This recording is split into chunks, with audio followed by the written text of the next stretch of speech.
I'm gonna do a little spiel with some note cards, and you're gonna be able to read some of them, and I'll tell you others. And then we'll take some questions, and we'll break into groups. Finally, the last thing we'll do, we'll break into groups so you can workshop your 5 people, so you can think about what's next, how you're gonna follow up with people, what the ask is gonna be. But I'm gonna share some of the things I shared with Andy about what I've learned about fundraising. Um, so the first one is know your childhood money messages. So what research has shown and what my life has shown and other people's is that the messages you got about money in class from the first 12 years of your life really stick with you. So if you got money messages that you should never talk about money, you should never ask for money, don't take a handout, all those things, then you'll be grappling with that as a fundraiser. All the landscape, if you got messages that there will always be enough, and what are some? I'm looking at raise, save for a rainy day, pull yourself up by your bootstraps, money is a private matter, time is money. Uh, you're able to share your resources, you're not able to share your resources. Whatever that landscape is from your early life is going to show up in fundraising at some point. And so I just invite you all to, take a moment to notice what you learned and what you liked about what you learned and what you didn't, and know that this is going to be a space, fundraising is going to be a space to grapple with that. Okay, that's point number one. Next one. Everyone can be a donor. I've already said this in some ways, but donor does not equal rich person. Donor equals everybody. And I think the key thing I wanted to say on that one is if you're going to ask other people to give to All Kings, you kind of have to be a donor to All Kings yourself. You're not going to be as powerful of a fundraiser if you don't donate yourself. And that's a good chance to ask yourself, what do you need to be a proud donor to All Kings? Because if you don't have all the information you need, if you're like, Raul and Andy, I need a budget, I need to know a little bit more about the long-term plans, I need, like, that's going to be good because the questions you have are also going to be the questions other donors have. So take yourself seriously as a donor. One exercise you could do together is actually fundraise each other. That's always a fun thing to do with leadership teams because you get to practice with each other, and try to make a donation that you're proud of, that really honors your commitment to this work and that you'd be proud to share with others. And if you do that, you're going to be well suited to be able to ask others to do the same thing. Okay. Asking someone for money for something they care about is a gift. A lot of us have been taught that fundraising is like we have to be like a used car salesman or like a dog and pony show. We have to convince people that the thing we're doing is sexy enough and cool enough, and we'll give them a t-shirt and a beanie, and that's how we get people to give money. And I think I just want to sort of to say a different message, which is it's really a gift for people to be able to invest in this beautiful community that you've made. This is really powerful stuff that you're doing. And for somebody to be able to use their money to make this more available in the world is such a gift. And so I want you going to all the people that you're asking with that sort of in your heart, that idea that even if they have feelings about it, many people are awkward about being asked for money, that like at bottom line, you're giving them a chance to do something that is wonderful and they have full agency to say no or yes, but it's a good thing what you're doing. And it's not, I'm trying to break down the charity mindset of they're doing you a favor. They are fucking not doing you a favor. You are doing them a favor by giving them a chance to invest in this thing. And I want you to know that. Okay. Respect and show your belief in people through your ask. The thing I wanted to add here is be transparent in your ask. Respect people by not surprising them with your ask. People should never be surprised that you're going to ask them for money. If you want to talk to them about supporting All Kings and you want to ask them for money, let them know. Don't be coy or weird about it. Don't say, let them know you want to invite them to an event where there'll be an ask. Let them know that you want to have a conversation where you'd like to make an ask. People get weird around fundraising stuff because often there's this tone of like, are you going to trick me now? Or, is this going to be some surprise thing? And just really try to be transparent. And it's quite, being vulnerable like that is just quite inviting. It's actually kind of exciting to be asked by somebody who's being clear about what's going to happen. Yeah, Andy was telling me you talk a lot about being clear and powerful, and I think that's one way to do it. Okay. Okay. I'll just jump in that moment. And what I told Michael is like just our concept of being clean. Oh, that's it. Yeah. And and you know, I so much of this is for me when I make these asks has been to be honest about like my emotional landscape about how I am. So if I'm asking for Scott like for money, I'm like, Scott, I'm nervous about this. And I, really am upfront about where I'm at in the space. And maybe you're not nervous, maybe you're excited. Ish was saying like this could, I think like this comes easier to him. So like that too, sharing, oh, I'm excited to make this ask of you. But anyway, clean in that way is what I was referring to. And it's disarming. It's disarming to have somebody be like, the other thing I often do is ask people if I could practice my ask with them. And the fact is I am practicing my ask with them, but it also puts them in a position of doing me a favor. And people like to do people favors. So you could be like, can I practice my ask with you and give me feedback afterwards? But it's actually a real ask. You're actually asking them for something. All right. So we're going to go into it. Parts of a clean and powerful ask. Okay. I already said this. Be transparent. No surprise asks. Let's skip that one.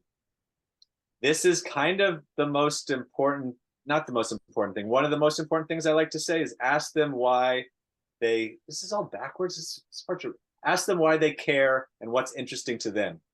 So you want to share, sort of like Jeff was saying, or we were talking about with Jeff, like you want to share why it's been meaningful to you, but you also want to give the other person a chance to talk about why is this interesting to them? Why do they care about this? What's exciting to them about what you've told them? And the longer they talk, the better you are. The longer they tell you why it's exciting to them and why it's meaningful to them and about their uncle that just died that you remind them of and that he was in prison. And so, you know what, like whatever it is, give them a chance to talk and you be the listener. And that's how you make the ask so much easier in the end, because the more they talk, the more they're reminding themselves about why they care about this thing. And the more you get information on what the hook is for them. Because there's a lot of reasons why somebody might like All Kings, but unless you give them a chance to tell you, you won't know. And I think a lot of early fundraisers, when I was fundraising, I made the mistake of talking at people too much. And you really want the person talking, like more than you are. So give them a chance to do that. Hey, Michael, can I ask a question about that? Yeah. Is it like some of my assumptions I'm going to have to introduce people to the work? Is this last point based on the idea that they already know about the work and know what it is, or? I tend to do two questions. What do you already know? Okay. What do you already know? What's your sense of it already? Because I don't want to tell them things they already know. I don't want to be repetitive. And then I'll be like, okay, I'm going to take a chance. I'm going to take a few minutes to tell you about why this has been powerful to me and a little bit of why I want you to know about it. And then you ask, okay, what's interesting to you about that? What's exciting to you? How do you connect with what I just told you? And give them a chance to relate it to their own life. And then they're doing some of the work to basically pitch themselves. Yeah, thank you. Which is the next one, which is provide information. Provide information that seems relevant to their interest in the work. If they're really interested in the recidivism rates of your alumni, then you can talk about that. If they're interested in like the personal healing from trauma, talk about that. If they're interested in the cross-class, multiracial team of dudes, whatever it is, like you get to speak directly to their interests. Okay. Then make the ask. What I like to do is I like to always ask for double what I think they can do. And I like to tell them that. I have a rule as a fundraiser. I tell them, this is what I tell them. I have a rule as a fundraiser that for the sake of this work, I ask everybody for double sort of what I imagine might be their capacity on a good day. Sometimes I even say, I don't even know your capacity. This is a total guess, because sometimes people can be weird about like, oh, you thought I could give $5,000? I don't have that. So I often say, I'm guessing here. I have no idea, but I'm going to ask you for this amount of money. And if they already love All Kings, ask them for a multi-year ask. What you really want to be building up for as a fundraising body is that you have a lot of multi-year donors that are making it so that you have the support you need in an ongoing basis. And it makes it easier for them, easier for you. So you want to make an ask, try to ask for double. And the other way you can frame it, if you're not comfortable asking for double, ask for a donation that honors their belief in and excitement about this work. And any of those are good ways to stretch people to give a little bit more than they might have expected coming into it. The other thing to say, I just want to say, is a fundraising thing I always learned is you're not asking enough people if you don't get no's. So you might get a no, and that's okay. You need to be asking enough people where sometimes you get a no. I mean, I see Scott smiling. It's like a sales thing too. Like anybody who's been in sales knows, like you just gotta be doing this enough that you get some no's, and that's fine. You get some closed doors. So yeah, so that's a little bit of that. Can I plug something in as far as that Yeah. point? Just want to drive point. In regular, this is like for-profit stuff. The best salesmen in the world go 20 to 25% of success. And the best salesmen in the world. Most people average 10 to 15%. So that means 85% of the time you're getting no's, and that still means you're on track of getting the profit. Beautiful. Almost there. And I think because you're asking people that you have a personal relationships for now, that number is probably going to be higher, but like, just, it's okay. So the thing is, after you make an ask, be quiet and wait. I have a tendency, and most people I know have a tendency at first to start backpedaling as soon as they make an ask. You know, hey, Ish, please, would you consider $500? But if you can't today, it's okay. And, you know, I did, you know, whatever, like, don't backpedal, just be quiet, wait, and let them actually answer you. And the other thing is, it's good if they say, I'm not sure. You actually know you've asked for the right amount of money if they say, I don't know yet, let me talk to somebody else. You want them to have to talk to their partner, their financial advisor, their friend, their roommate. You want them to have to consider it. You know you've stretched them to a good place if they have to chew on it. I always like to tell this story. I've had people say yes right away in my asks, and then I've actually said to them, hey, you said yes really quickly. Would it be okay if I asked you for a higher amount? Would it be okay for you? Would it actually be helpful for you to be asked for more? And people are sort of disarmed by that and interested, and have gotten more money because of it. Because if you can say yes right away, it's like if you send out a fundraising email ever and somebody clicks on it and gives $50 without you having done anything but send an email, you know that if you were actually to talk to them, they could do so much more. Nobody gives their full capacity over email.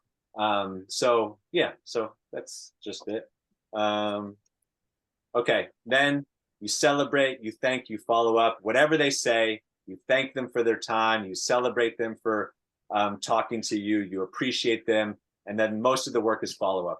Most of the work is make it easy for them to follow up on their commitment, and have systems in place to support each other with that follow up. So like this event is a good thing. It's good you're doing it, but the follow up and actually be prepared for the follow up is so much of what's going to make it successful, not the actually what happens in that hour. And lastly, fundraising can be a fun and interesting way to connect with people. Yeah, I don't know. That's pretty self-explanatory. All right, that's my spiel. I'll stop there.